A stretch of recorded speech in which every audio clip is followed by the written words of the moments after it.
Welcome to this screencast on using core reflection to unlock your teacher superpowers. I have on here part 1 of 3 because it's my aspiration to have a couple more of these to help you in your journey in teaching. So my name's Tom Browning. I'm an assistant professor here at Wayne State College, and let's just talk a little bit about what this means. To get us started, I want you to think about what are some of your favorite heroes and or superheroes, and you don't necessarily have to be constrained by what popular culture teaches us are heroes or even superheroes. And so I know that what's popular right now are superhero movies, and I think we're all eagerly waiting for more sort of Marvel Cinematic Universe movies to come out to keep that going. But again, I don't necessarily think we need to be constrained with that image of heroes and superheroes. So you could think about heroes just in your own life. You could consider, a grandparent a hero, or a teacher that you had as a hero. So just think about this question of what are some of your favorite heroes or superheroes. Could be fictionalized too. So it could be those Marvel superheroes or DC superheroes if you're a DC person. I'm not trying to divide the audience here in the first 5 minutes. And then once you kind of think about that a little bit, then for those of you that know me, what do you think might be some of my favorite heroes or superheroes?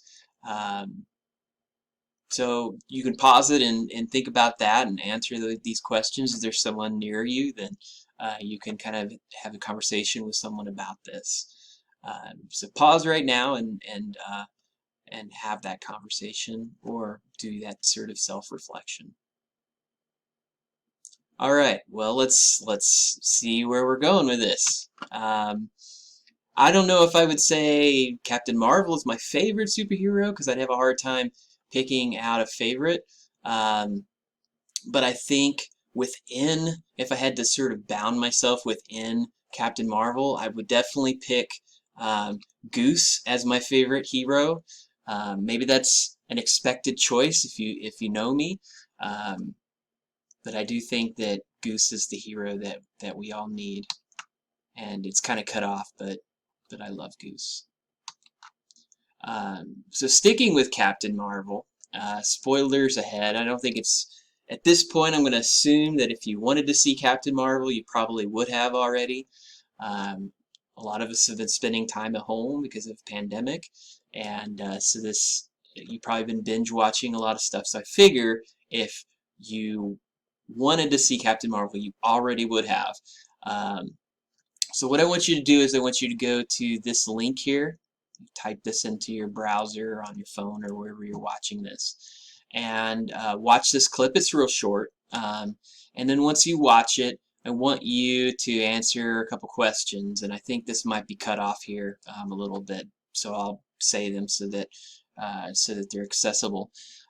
So after you've watched this clip, what were Captain Marvel's choices in this scene? So Captain Marvel is the woman in the scene. What were her choices, and what did she end up choosing? And then second, in what other ways could it have unfolded? So if she made different choices, or if the character in green, he's kind of the antagonist or the sort of villain in this movie. Spoiler again, if you haven't seen this, that might be a shock to you. You're like, hey, he's the villain? Yeah, he's the villain. In what other ways could have unfolded between these two had Captain Marvel made different choices? So again, you could pause and then reflect on these two questions, or have a conversation with someone near you if that's something that's available to you. So I'm sure at this point you're wondering, what does this have to do with teaching? So let's get into that. So we all have strengths that we can draw on, and those strengths are the superpowers. And core reflection, which is what this presentation is about, is a way to help us remember those superpowers or those strengths, or it's a way for us to become aware of the villain or the limiting beliefs that we might have that block us from using those strengths and superpowers. So you might already checked off all the strengths you have on that survey and you feel really solid in those. But sometimes you might not be aware of the things that make it hard for you to use those qualities. And so just to give us an example of core reflection and how it is used to surface these qualities and how it's used to become aware of the obstacles or the limiting beliefs or the supervillain, and whichever of those phrases work for you. That's why I'm using multiple phrases. One of those I think will resonate with you. So to help us see this, I'm going to pull a couple quotes from a core reflection session I did with a student teacher a few years ago. So she was talking about a situation that happened in the classroom where she had her university supervisor there watching her, observing her, taking notes, ready to give her feedback. So this was something that was intimidating to her, and I think that it facilitated the process of her getting caught up in the limiting belief. And so in my conversation with her, she was pretty upset about the lesson because it didn't go very well in front of this supervisor. And I asked her, well, what blocked you from using your superpowers? And she said that, well, it's scary to think about how the qualities, these superpowers, they feel real and authentic to me, but what if that's wrong? What if my supervisor doesn't think I should do it that way? What if it's never going to work? What if just using my strengths, my superpowers, never make me into the teacher that I want to be? So this is something she was kind of thinking to herself during her teaching, and it kind of made it hard for her to be the kind of teacher that she aspired to be and the kind of teacher that inspired her. And so as we went deeper into core reflection, we were able to remember what her core qualities were. And I asked her, well, if you were in that situation again, using your qualities, what would you do? And she said, well, empathy is one of my superpowers, one of my strengths. I want to use that, and I'm going to use that empathy to know that students are giving me that face that says they don't know what's going on. So she was teaching this lesson, she was explaining it, and they just were kind of furrowing their brow like, we don't have any idea what you're talking about. She went and proceeded with the activity anyway because her supervisor was there, and she didn't want to deviate from her lesson. So she's like, I explained it just like my lesson said. I'm going to do the activity now. Students were looking at her, oh, we don't know what, they're sitting there thinking to themselves, we don't know what we're doing. So the lesson, needless to say, went poorly. And so to revisit that and reflect on that, she's like, well, if I were to be in that situation again, I would have used my superpower of empathy, and I would have pulled up students that looked confused, and I would have walked through the steps of the activity with those students as a way to model to the rest of the class. This is how you do the activity.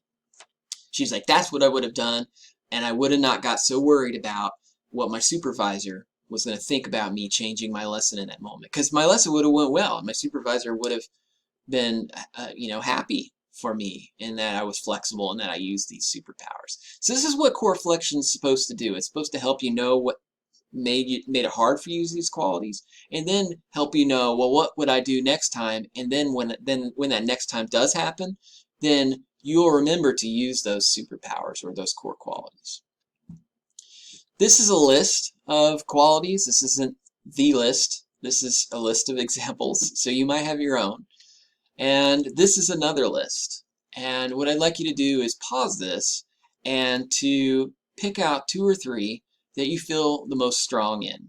That doesn't mean you don't have all of these to varying degrees, but what are the ones that you feel most strong in? Because that will help you know where to devote your efforts here in the first few weeks after watching this.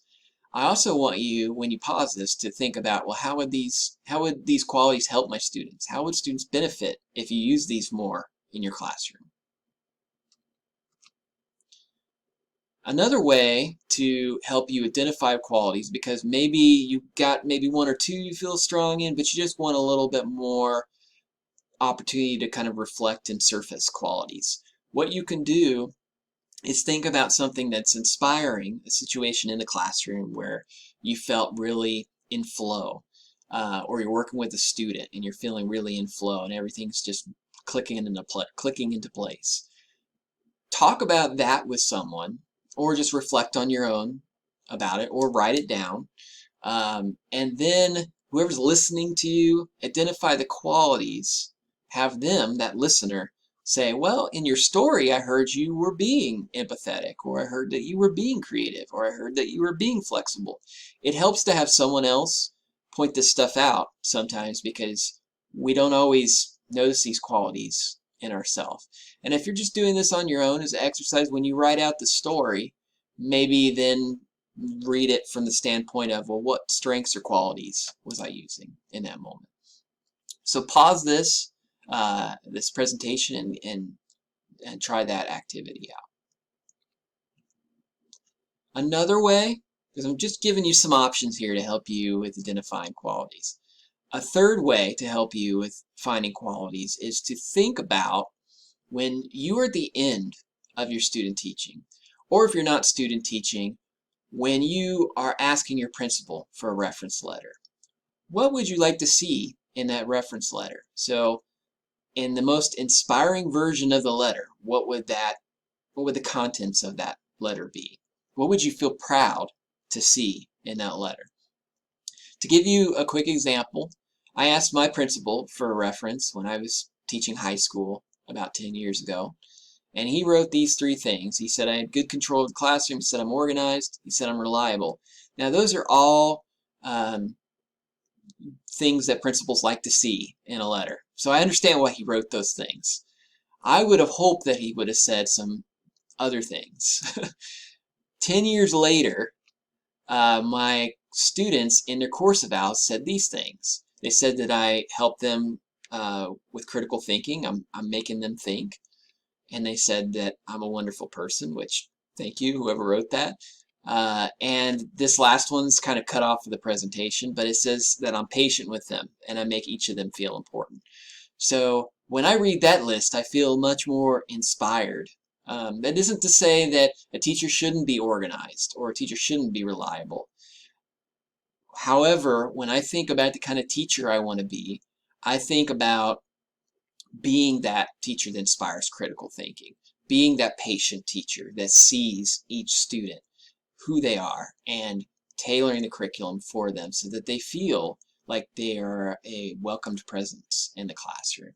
These are all great things, and I want you to pause this and think about what you want your reference letter to say, and then what qualities are being displayed in that. So this is really core reflection in a nutshell. It's really identifying what are your strengths, which the last few exercises I had you reflect on are intended to surface that. And then identifying what your limiting beliefs are. This presentation hasn't spent much time helping us identify those limiting beliefs, but one easy way to do that is to think about the times that maybe you ran into a problem situation. And think about, well, if it went really, really well in the best way that I would have liked it to go, what qualities would I have been using? And what stopped me? What in that moment caused me to go, you know what, I can't use these qualities? Whatever that thing is you're thinking in that moment, that's probably the limiting belief.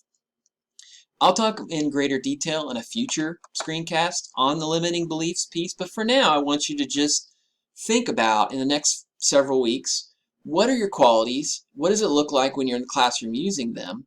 And then as a bonus, what are the core qualities of some of your students? Because when you're teaching and you're getting students to use their qualities, you'll notice a difference in your classroom. So really try to think about your qualities and try to use those in your teaching in the next few weeks. And I'll see you again in part 2 of of this core reflection workshop.